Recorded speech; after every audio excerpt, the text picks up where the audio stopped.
I will never forget the night everything unraveled. It was late, and the moon was hanging low in the sky, casting long, airy shadows on the dusty paths of our village. The air was thick with tension, and the usual nighttime sounds of crickets and distant drums were drowned out by the growing murmurs of anger and betrayal. The women were gathering, their faces hard, their eyes burning with a mixture of hurt and rage. And at the center of it all was Femi. You might be wondering how one man could cause so much turmoil. Let me tell you the truth about Femi. He was the kind of man every girl in our village dreamed of marrying. Tall, handsome, with a smooth-talking charm that made your heart flutter, Femi was the kind of man mothers warned their daughters about but secretly wished they could have for themselves. He had a way with words, a smile that could melt even the coldest of hearts, and a presence that commanded attention wherever he went. But Femi had a dark side, one that none of us saw coming. He was dating almost every eligible woman in the village, without any of them knowing about the others. It was a game to him, a twisted game of deception and manipulation that would eventually lead to heartbreak and chaos. I know this because I was there. I watched it all unfold, piece by piece, until the night everything came crashing down. Femi had always been popular, but it wasn't until a few months ago that things started to get strange. He seemed to be everywhere at once, always surrounded by women, always laughing, always the center of attention. But no one noticed anything amiss because he was so good at keeping his secrets. He would visit one woman in the early morning, another in the afternoon, and yet another in the evening, always with a different excuse, always with the perfect lie. It was like he had the village under a spell. The women adored him, each one believing that she was the only one in his heart. They would talk about him with stars in their eyes, not knowing that the same words of love and promises of a future together were being whispered to someone else just hours later. I first became suspicious when I noticed how often he would slip away from gatherings, always with a different woman on his arm. It wasn't unusual for men in the village to have more than one woman interested in them, but something about Femi's behavior seemed off. He was too careful, too calculated. And the women, they were too trusting. One day, I decided to follow him. It wasn't hard, he was so confident in his ability to deceive that he never even looked over his shoulder. I watched as he left the home of one woman, promising to return later that night, only to head straight to another woman's house with the same promise. My heart sank as I realized what was happening.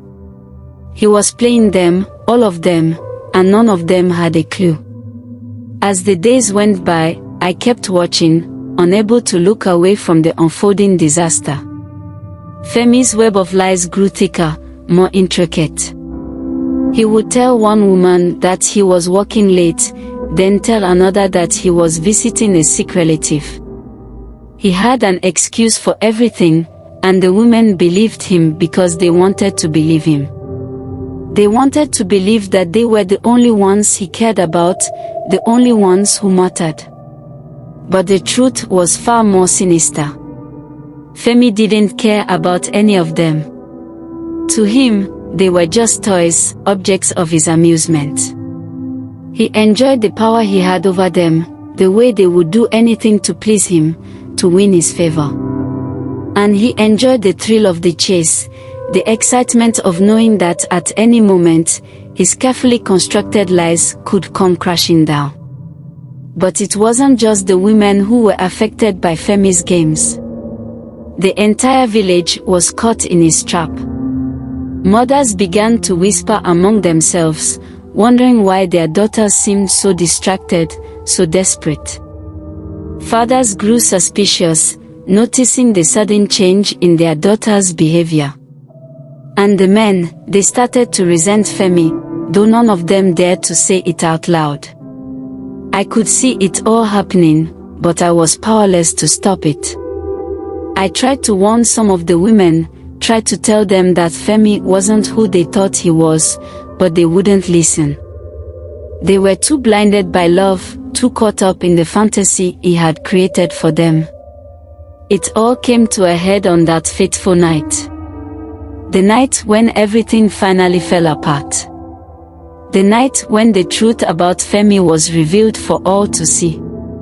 It started with a single rumor, a whisper that quickly spread through the village like wildfire. One of the women, Amina, had found out about Femi's lies. She had seen him with another woman, heard him say the same sweet words he had whispered to her just hours earlier. And she was furious. She confronted him, right there in the middle of the village square, in front of everyone. The other women quickly gathered, drawn by the commotion, their faces a mix of confusion and concern. Femi tried to deny it, tried to laugh it off, but Amina wouldn't back down. She screamed at him, called him a liar, a cheat, a coward. And then, one by one, the other women started to speak up. They had all heard the same lies, been given the same promises. They had all been fooled by Femi, and now they were turning on him, turning on each other. The village square became a battlefield, with the women shouting, crying, even fighting, each one desperate to prove that she was the one Femi truly loved. It was chaos, pure and utter chaos, and in the middle of it all was Femi, his confident smile replaced by a look of fear and desperation.